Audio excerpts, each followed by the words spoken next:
नमस्कार, स्वागत आहे तुमचं अक्षताज रेसिपी मध्ये।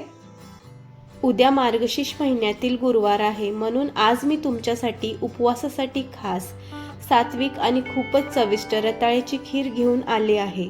ही खीर बनवायला खूपच सोपी आहे आणि घरातल्या सगळ्यांना नक्की आवडेल। चला तर मग आपण रेसिपीला सुरुवात करूया।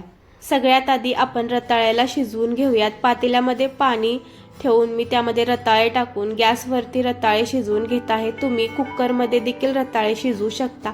एक 3-4 शिट्ट्यामध्ये शिजतात आणि पातेल्यामध्ये आपल्याला 20-25 मिनिट लागतात। तसेच मी इथे बघा दूध पण तापायला ठेवलेलं आहे। अर्धा लिटर दूध आहे आणि हे बघा दुधाला उकळी आल्यानंतर मी इथे चमचा फिरवून घेत आहे। असं केल्याने दूध आपलं उकळी येऊन खाली पडणार नाही, आपला गॅस घाण होणार नाही। दूध पण आपलं छान तापले, मी साईडला ठेवले आणि इथे रताळे पण आपले शिजलेले आहेत, तुम्ही पाहू शकता। आता रताळे थंड पाण्यामध्ये काढून घेऊन याच्यावरतीची साल मी काढून घेत आहे। खूप सोपी, सिंपल आणि टेस्टी रेसिपी आहे, तुम्ही एकदा नक्की ट्राय करा। आवडल्यास कमेंट करून मला नक्की कळवा। आता सध्या मार्गशीर्षचे उपवास सुरू आहेत। कोणी तिखट खात नाही किंवा शाबू वगैरे खात नाहीत, तेव्हा हे ऑप्शन एकदम बेस्ट आहे। किंवा तुम्ही कोणत्याही उपवासाला जर शाबू वगैरे खाऊन कंटाळला असाल तर तुम्ही रताळ्याची खीर बनवू शकता। हे बेस्ट ऑप्शन आहे आणि खायला देखील खूप छान लागतं। तुम्ही एकदा बनवाल तर तुम्ही सततच बनवाल। साल काढून घेतलेले रताळे आता आपण मॅश करून घेऊया। एका चमच्याच्या सहाय्याने किंवा काटा चमच्याने देखील तुम्ही याला मॅश करू शकता किंवा मॅशरने देखील तुम्ही याला मॅश करू शकता। खीरमध्ये टाकण्यासाठी इथे मी काही ड्रायफ्रूट घेतले आहेत। त्यामध्ये मी बदाम, पिस्ता आणि विलायची घेतली आहे। तुम्ही ड्रायफ्रूट स्किप केलं तरीही चालणार आहे। एका कढईमध्ये 2 मोठे चमचे तूप टाकून घेत आहे। तूप आपल्याला कोमट गरम करून घ्यायचं आहे आणि तूप कोमट गरम झाल्यानंतर याच्यामध्ये आता मी टाकत आहे 4 विलायची।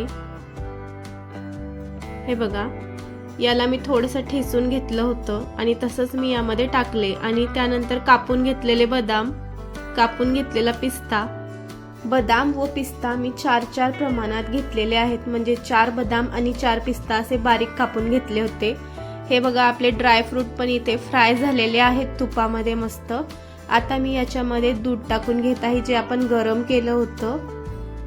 अर्धा लिटर दूध मी इथे घेतलं आहे, पण याच्यामधलं मी सर्व दूध इथे टाकलेलं नाहीये।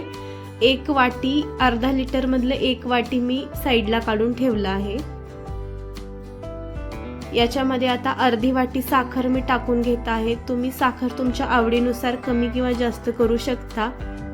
एकदमच खूप जास्त साखर टाकायची नाही, तुम्ही चेक करून देखील साखर टाकू शकता। हे बघा, दुधाला इथे मस्त उकळी आलेली आहे। आता मी याच्यामध्ये जे आपण मॅश करून घेतलेले रताळे ते टाकून घेत आहे।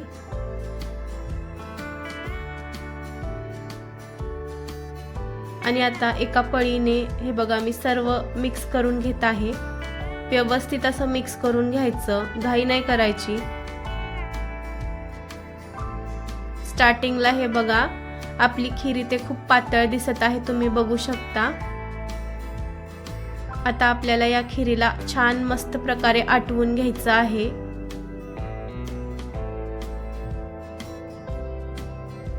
याच्यावरती मी झाकण ठेवून स्लो फ्लेम वरती खीरला मस्तपैकी आटवून घेणार आहे। हे बघा, तुम्ही पाहू शकता आपली खीर इथे क्वांटिटी थोडीशी कमी झाली आहे आणि आटली देखील आहे। पण मला आणखीन थोडंसं याला म्हणजे आटवून घ्यायचं आहे, म्हणजे दाटसरपणा याच्यामध्ये आणायचं आहे, म्हणून मी आणखीन 2-3 मिनिटे याला मस्तपैकी शिजवून घेतलं आहे। आणि खिरीचं टेक्स्चर खूप घट्ट नाही करायचं, कारण मग ती थोड्या वेळाने आणखीनच घट्ट होते। तुम्ही जर थोड्या वेळाने खाणार असाल तर तुम्ही थोडीशी पातळ खीर बनवा, म्हणजे ती सेट होऊन थोडीशी घट्ट होते। तर अशी होती आपली आजची उपवासाची रताळ्याची खीर। तुम्हाला कशी वाटली कमेंटमध्ये नक्की सांगा। व्हिडिओ आवडल्यास लाईक, शेअर आणि सबस्क्राईब नक्की करा।